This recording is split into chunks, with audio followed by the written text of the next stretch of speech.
జీవితంలో మందమతి కొట్టి జీవితంలో మోక్షానికి మళ్ళీ 5-6 జీవితాలు కావాలి. ఎందుకు పోడంటే ఇది చేసే పనులు మంచి పని మంచిగా ఉండరంటే మంచిగా ఉండక దీనికి జిమ్మతో ఇంకేం పని. నాలుకని జయించని వాడు జ్ఞాని ఎట్లా ఇచ్చాడు చెప్పు. నాలుకని జయిస్తేనే జ్ఞాని. నాలుకకు కమ్మగా కావాలా ఏదో ఒకటి పడేయాలి, లోపలికి దుబ్బాలి, కడుపు నిండాలి. దీనికి కమ్మగా లోపల కర్సిపేటకు మాంసం కావాలా, నాలుకేకే కావాలి మాంసం. అది లోపల ఉన్నది యాదైనా తింటుంది, యాదైనా కడుపు నిండుకుంటుంది. కానీ ఇదంతా ఏమిటి వల్లనంటే నాలుకని జయించని వానికి పాపం మళ్ళీ చుట్టుకుంటుంది, కొత్త పాపం.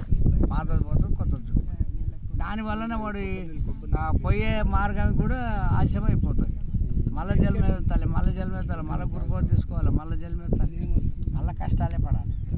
ఇక అన్నీ వదులుకున్నాడు. ఇంద్రియాలు జయించినోడు దేవుడే.